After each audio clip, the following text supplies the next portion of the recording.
شیعہ کی طرف سے اللہ تعالیٰ کی شان میں بدترین گستاخی۔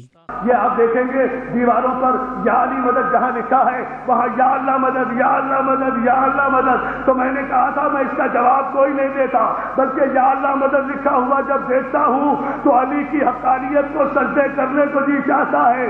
علی کے بدل نسل دشمن نے بھی یا علی کاٹ کر یا اللہ مدد لکھ کر 1400 برس کے بعد تسلیم تو کیا کہ یا علی کے مقابلے میں اس لعنتی کو بھی کوئی بندہ نظر نہیں آیا۔ اللہ قابل قدر ناظرین، یہ شیعہ ذاکرین کا عمومی مزاج ہے کہ وہ اپنے اماموں کی فضیلت ثابت کرتے ہوئے کسی بھی مقدس ہستی کی توہین کر دیتے ہیں۔ توہین کا یہ سلسلہ آگے بڑھتے بڑھتے خلاق عالم یعنی کائنات کے خالق و مالک ہمارے معبود و مسجود اللہ رب العزت تک پہنچ گیا ہے۔ علی مولا مشکل کشا کا شرکیہ اور کفریہ نعرہ لگانے والے سرکشی کرتے ہوئے اب حضرت علی کرم اللہ وجہہ کو نعوذ باللہ اللہ تعالیٰ کا درجہ دینے کی کوشش کر رہے ہیں۔ معروف تقیہ باز شیعہ ڈاکٹر عامر لیاقت حسین کو سنیں۔ موسیٰ نے تو ہارون کو مانگا تھا، مصطفیٰ نے علی کو مانگا نہیں، علی نے علی بھیجا تھا، علی نے علی بھیجا تھا، علی نے علی بھیجا تھا۔ معروف پاکستانی ذاکر کو سنیں۔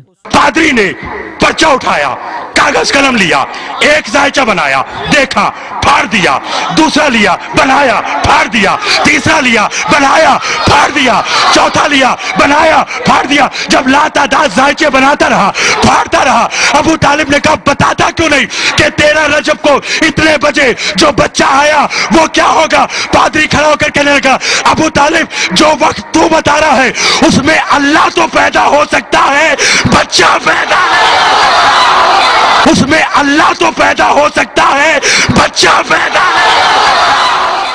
آئیے قرآن کریم سے پوچھتے ہیں کیا اللہ تعالی وحدہ لا شریک لہ کے علاوہ کوئی اور بھی نعوذ باللہ معبود برحق یا خدا ہے؟ سورہ اخلاص کی تلاوت اور ترجمہ ملاحظہ فرمائیں۔ قل هو اللہ احد اللہ الصمد لم یلد ولم یولد ولم یکن له کفوا احد۔ اب کہہ دیجئے کہ وہ اللہ تعالیٰ ایک ہی ہے، اللہ تعالیٰ بے نیاز ہے، نہ اس نے کسی کو جنا اور نہ ہی اس کو کسی نے جنا، اور اس کا کوئی ہمسر نہیں ہے۔ دوسری جگہ سورۃ الانبیاء کی آیت نمبر 22 میں اپنی وحدانیت کا یوں اعلان فرمایا، لو كان فيهما آلهة إلا الله لفسدتا فسبحان الله رب العرش عما يصفون۔ اگر آسمان و زمین میں سوائے اللہ تعالیٰ کے اور بھی معبود ہوتے تو یہ دونوں درہم برہم ہو جاتے، بس اللہ تعالیٰ عرش کا رب ہر اس وصف سے پاک ہے جو یہ مشرک بیان کرتے ہیں۔ انہی لوگوں کے بارے میں اللہ رب العزت سورۃ النساء کی آیت نمبر 116 میں فرماتے ہیں، ان اللہ لا یغفر ان یشرک به ویغفر ما دون ذلك لمن یشاء ومن یشرک باللہ فقد ضل ضلالا بعیدا۔ اللہ تعالیٰ قطعاً نہ بخشے گا کہ اس کے ساتھ شریک مقرر کیا جائے، ہاں شرک کے علاوہ جس گناہ کو چاہے معاف کر دے گا، اور اللہ تعالیٰ کے ساتھ شرک کرنے والا بہت دور کی گمراہی میں جا پڑا ہے۔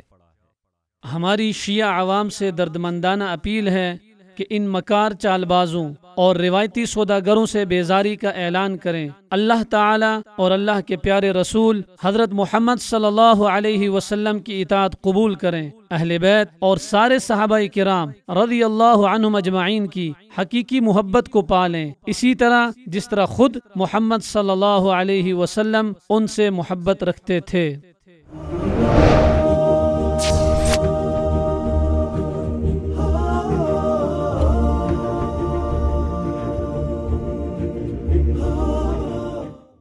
لا